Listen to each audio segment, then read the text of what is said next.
ప్రభు వచ్చునో మీకు తెలియదు కనుక మెలకుగా ఉండండి, ప్రార్థనలో మెలకుగా ఉండండి. అంటే రాత్రంతా నిద్రపోకుండా ఉండమని కాదు.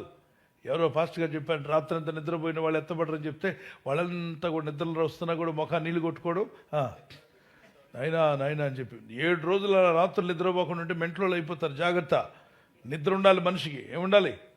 వాక్యంలో ఉంది, దేవుని యందు భయభక్తి గలవాడు సుఖముగా నిద్రపోనట. అంటే మంచి నిద్ర దేవుడు ఇస్తాడు. మంచి నిద్ర దేవుడు మీకు ఇచ్చునుగాక. ఇలా పడుకోగానే నిద్ర రావాలి. దేవునికి స్తోత్రం. కష్టజీవి ఎలా పడుకుంటాడట? కష్టజీవి ఎలా పడుకుంటాడు? బైబిల్ కష్టజీవి రోజంతా అలసిపోయిన వాడు సుఖ నిద్రపోతాడని ఉంది. అంటే వాళ్ళు అలసిపోయి ఉంటుంది కాబట్టి వెంటనే నిద్రపోతుంది. పిల్లలు అస్సలు నిద్రపోవట్లేదండి. మా పిల్లలు 12 దాకా అని చెప్పన్నారు. బాబా పాప అని అడిగా. ఇద్దరు అలాంటి వాళ్ళండి, ఇద్దరు అస్సలు నిద్రపోరు, మాతో పాటు 12 దాకా మెలకు ఉంటారండి. అయితే చెప్పాను, రేపు నిద్రపోతారు ఖచ్చితంగా 10 గంటలకు అని చెప్పాను.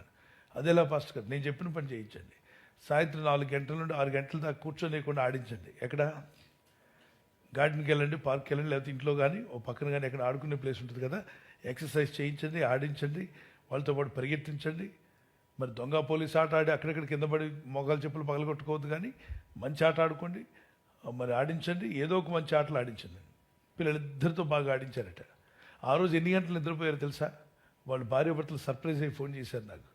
పాస్టర్ గారు, మేము ఆశ్చర్యపోయాం, నిజంగానే మీరు చెప్పినట్టుగా 1.5 hour ఆడించాం, బాగా కష్టపడ్డాం. అక్కడ నుండి పార్కు నుండి ఇంటికి వచ్చే లోగా 2 శాతం నిద్రపోతున్నాయట. బాగా అలసిపోతే చూడండి, నిద్రపోయారు. 8 గంటలుగా నిద్రపోయారు. మీ పిల్లలు బాగా అలసిపోతే బాగా నిద్రపోతారు. మనం కూడా ఈ రోజుల్లో చాలామంది 12 దాకా నిద్రపోవట్లేదంటే కారణం వాళ్ళు ఏం చేయట్లేదు, అలిసిపోవట్లేదు. దయచేసి కష్టపడండి. కష్టజీవులు కొద్దిగా తినను ఎక్కువగా తినను సుఖ నిద్ర పొందింది. అయితే ఐశ్వర్యవంతులకు తమ ధన సమృద్ధి చేత ఏం పట్టదు.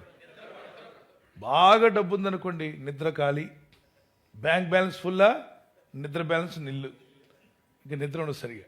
కాబట్టి ఎంతో కొంత ఉందా, దేవునికి స్తోత్రం. యెహోవా ఈరే అనండి గట్టిగా, యెహోవా ఈరే. కష్టపడదాం, దేవుని కొరకు జీవిద్దాం, దేవునితో నడుద్దాం. ఇంతవరకు నేను అర్థం చేసుకున్నాను కొన్ని విషయాలు. ప్రభు నాతో మాట్లాడిన వారు చేతిని పైకెత్తగలరా? This is more important my brother and sister. ఊరికే